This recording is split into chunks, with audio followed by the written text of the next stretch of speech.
I'm guessing you know how to mate with a queen and a king. I do not. Okay, then we're gonna learn. That's great. Okay.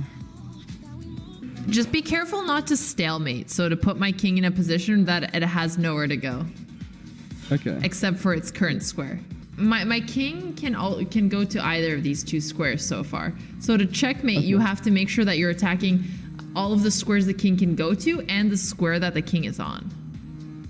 Okay, so one way that it's easier to mate is if you think about the queen as taking away rows for the king. So for example, if you play a move like queen b5 here, then you see that this entire row is taken control over by the queen, right? Yeah. So my king can only move on these three squares. So let's say I play something like king a2. You can keep your queen here, taking this space, and you just move your king in closer. And now try to find checkmate in one in this position. And feel free to take your time.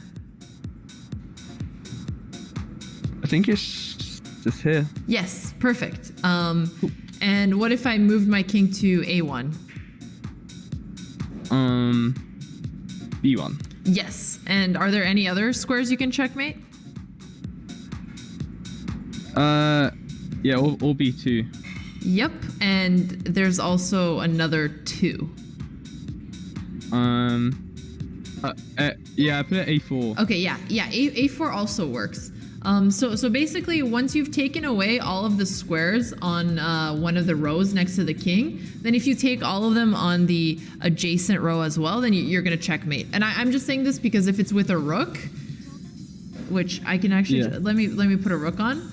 Now you know how to mate with a rook too, because a rook wouldn't mate if it's on b1, but it would mate if it goes to a5.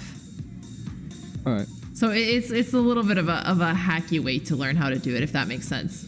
Yeah.